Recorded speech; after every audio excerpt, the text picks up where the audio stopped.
بہت جگہ آیا ہے اچھے کپڑے پہنو،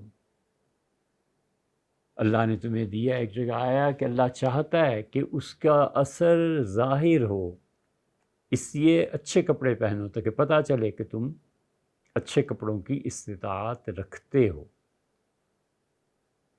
دوسری طرف ایک اور چیز بھی آئی ہے، حضور صلی اللہ علیہ وسلم شہرت کے کپڑے نہ پہننا، مطلب ہے لوگوں کو دکھاوے کے لیے۔ ایک جگہ فرمایا جو لوگ شہرت کے لیے کپڑے پہنتے ہیں خدا ان سے ناراض ہوتا ہے۔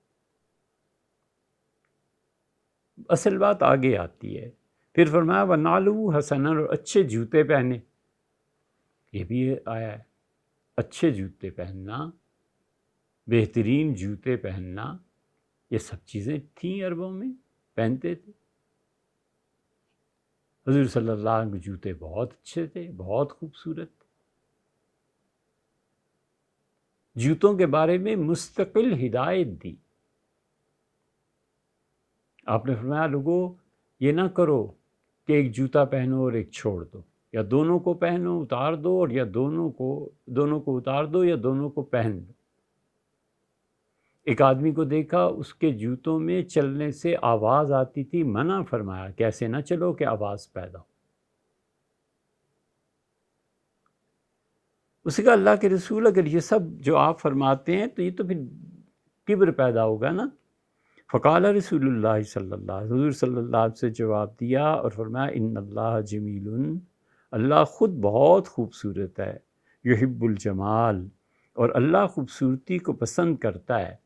اور تمہیں جو یہ ڈر ہے نا کہ خوبصورت چپل جوتا اور یہ کپڑے انسان کے دل میں کبر پیدا کر دیں گے، میں تمہیں بتاؤں تکبر کیا، الکبر من بطر الحق وغمس الناس، کبر تو یہ ہے کہ جب حق سامنے آ جائے تو اس سے انکار کر دے، اور کبر تو یہ ہے کہ وہ لوگوں کی توہین کرے۔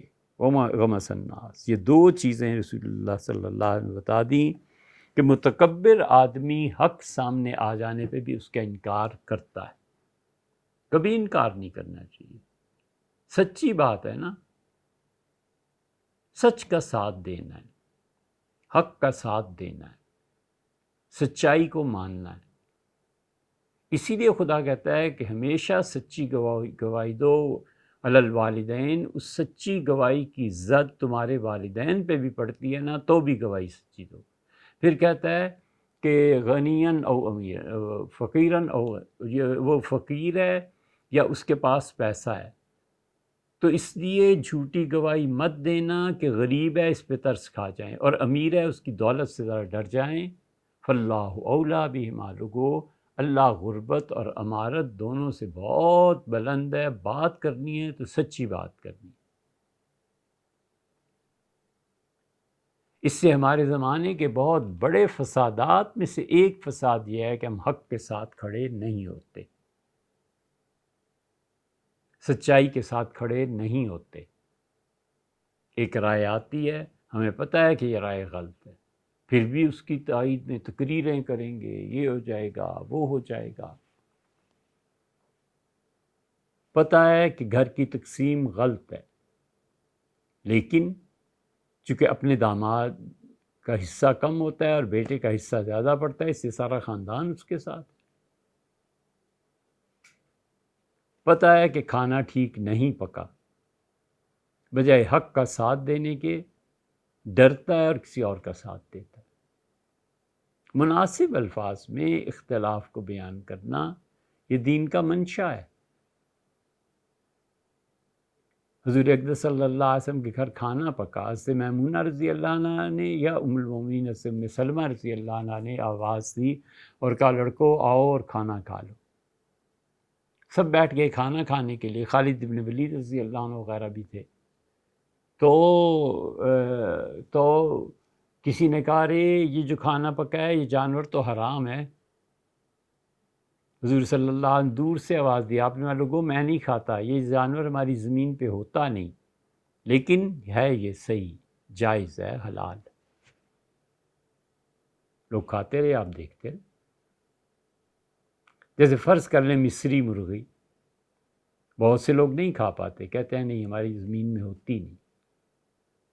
بہت سے لوگ قربانی کے جانوروں میں یہ دمبا ہے، بکرا ہے، یہ ہے، وہ کہتے ہیں نہیں یار اس سے طبیعت گھبراتی ہے، اس سے نہیں جی لگتا۔ تو فرمایا سچ کا ساتھ دینا ہے،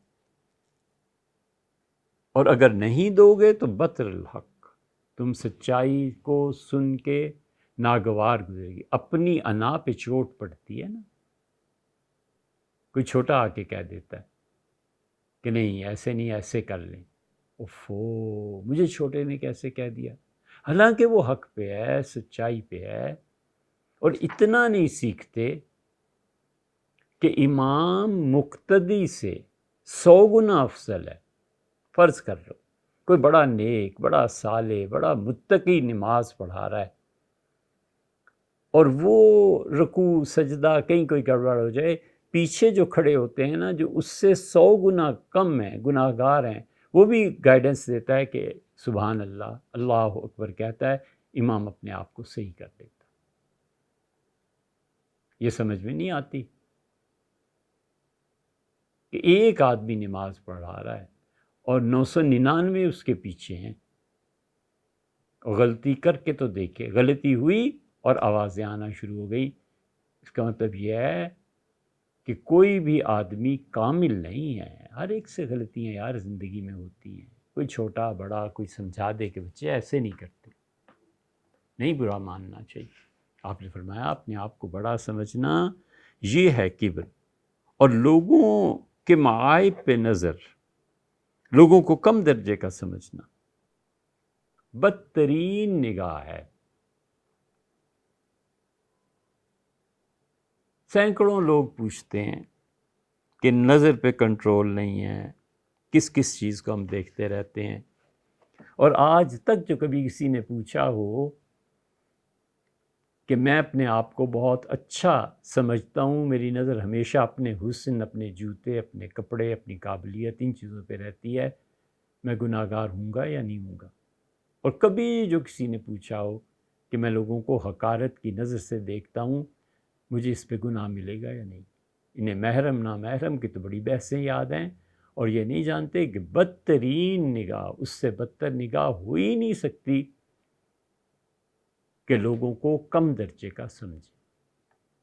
اس عبداللہ ابن مسعود رضی اللہ عنہ جیسے آدمی جن کو حضور صلی اللہ علیہ وسلم نے بشارت دی تھی، بار بار فرمایا تھا کہ عبداللہ میرے گھر میں آ جایا کرو اور پردہ اٹھا کے اندر آ جاؤ، کوئی اجازت کسی سے لینے کی ضرورت نہیں ہے، پھر دیکھو اگر مجھے ضرورت ہے تنہائی کی تو تم چلے جانا ورنہ بیٹھ جانا۔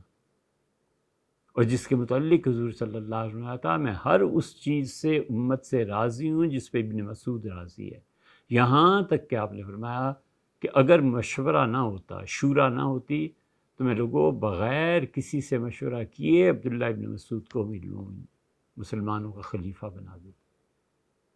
اس ہستی کا یہ حال ہے کہ وہ کہتے تھے میں جب صبح گھر سے نکلتا ہوں اور گلی میں کتے پہ نظر پڑ جاتی ہے تو میں سوچتا ہوں کہ اے خدا میں اس سے بھی بدتر ہوں، قیامت میں کیا بنے گا۔ یہ لوگ تھے جو امتوں اور قوموں کی تعمیر کرنے والے تھے کہ بچے حق بات کا ساتھ دینا ہے، کوئی حرج نہیں ہے، کوئی تنقید کرتا ہے تو بہت اچھی بات کرتا ہے،